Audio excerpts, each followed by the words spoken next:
free speech is not some right-wing reframing of whatever. It's the foundation of Western civilization. Upon this civilization is built, and the Enlightenment values that led to it.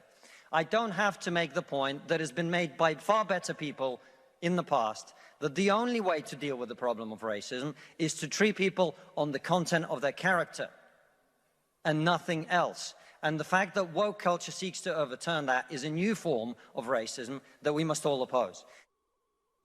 All right, that's a comedian, a Russian-British comic who's mocking the very ideas of woke culture during a debate at Oxford University. I believe he also was the one who was taking shots at the global climate change. I think we have a little, that we're going to get sound to of that, in a moment. Well, can we get to that now? Because that's such an interesting conversation. Let's more of Constantine. Listen to this.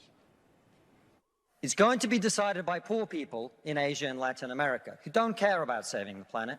You know why? Because they're poor. Okay, now that's a very summarized thing. He spoke for minutes on about the fact that you talk about addressing climate change. There are like hundreds of millions of people in China who are poor. Right. Same in India. Same in Latin America. So he's saying those people don't care about climate change, yet they're the ones contributing to it. Yeah, so they just want to eat. Right. And these are the conversations that aren't getting it. Let's bring our panel back. And Brian, you're here. It just seems to me at some point now, woke is going to get some shots taken at it, because it has enjoyed the past few years of criticizing everything that like middle-class values, and you can extend the list, but it's like, hang on a second, let's take a look at what you are. Well, I think at Newsmax, we're doing that on a daily basis. Thankfully, somebody's got to do it. But at the same time, when it comes to this climate change discussion, you're serious that mankind has had that impact on the climate. Sure. And you don't go after where 2 billion people live in China and India, well, then you're not having the right discussion. That's right. So why are we having this discussion? And then you see people rant about this and point fingers, and that's where it just goes out of control. And we're not having the right discussions. We need to have the right discussion. Let's pull it back to the middle and hold people with woke attitudes accountable. Whitley, I am guessing you have something to say about this. Absolutely. I think that the woke culture in and of itself propels social awareness over self-awareness. What you are actually physically doing to change your environment, to change your community and propel things forward. Instead, it pushes this idea of social awareness where we need to be socially aware of what's happening around us, but absolutely no accountability on how we play a role in either contributing to it or making it better. I think that the wokeness needs to stop. I think what we need to do is get more self-aware so that we can actually make real change. Yeah, and Randon, another thing that bugs me is the equity conversation, which assumes that equity is all about equal outcome.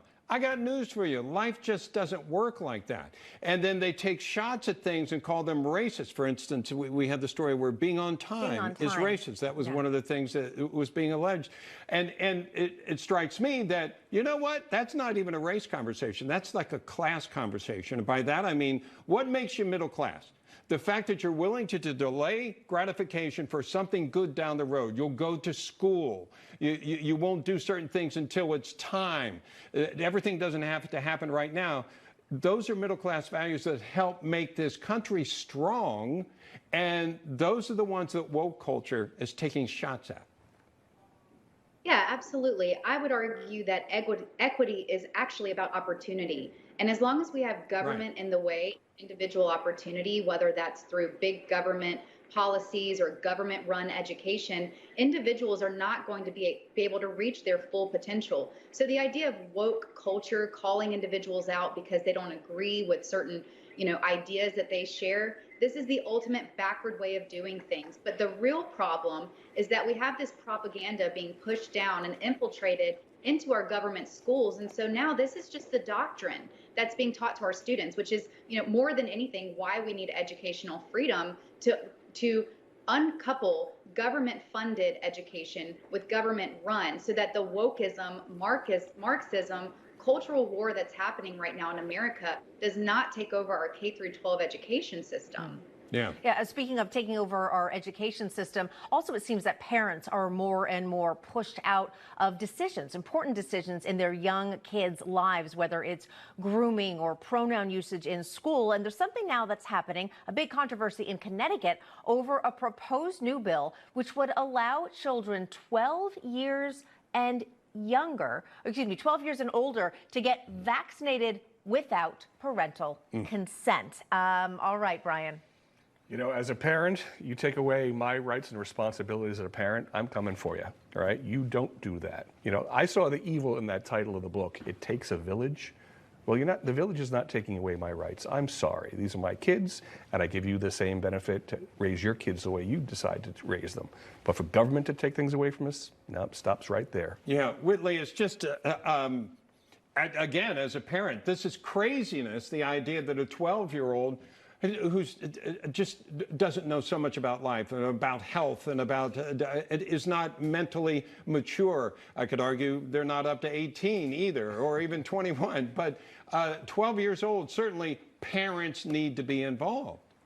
Absolutely. We don't even allow our 12-year-olds half the time to pick out what shoes they're going to wear. And now we're giving them the consent to choose what vaccines they want. I think it's completely asinine. And the reason we don't allow 12-year-olds to consent to these types of things is because they can't make informed decisions at that age. They don't have the educational capacity, the wherewithal, and the critical thinking skills necessary to make informed, consented decisions. Yeah. And so I see where they're going with this, but I think it's completely asinine. And parents like me, like Brian, and everyone else need to stand up against this, because we are not allowing our children to consent to healthcare decisions when we don't even allow them to choose what they have for dinner. And you know why they're doing this, because they don't want to fight parents on it. Well, that's true, but also that made me think of a poll that we showed yesterday about, you mentioned it earlier, Bob, about over 60% of Americans think we're moving towards socialism. And then, of course, last word for you, Randon, here, it seems like this is part of that. Oh, the government will take care of you. And parents, even letting kids start to think it's normal if their teachers, if the government, if organizations help them, versus their parents being the first people they should go to and get approval from. Yeah, you nailed it. I mean, this is absolute tyranny, to be honest. This is continued effort to drive a wedge between parents and their children so that they build distrust, and they want children to feel like the government is the answer. And, you know, more than anything, parents need to rise up and push back on government indoctrination. Okay. Government, we know best, and it's time for the government to get out of the way. All right, Brian Anderson, Whitley Yates, and Randon, thank you so much for joining us. We appreciate it. More of American Agenda after this. Thank you, guys.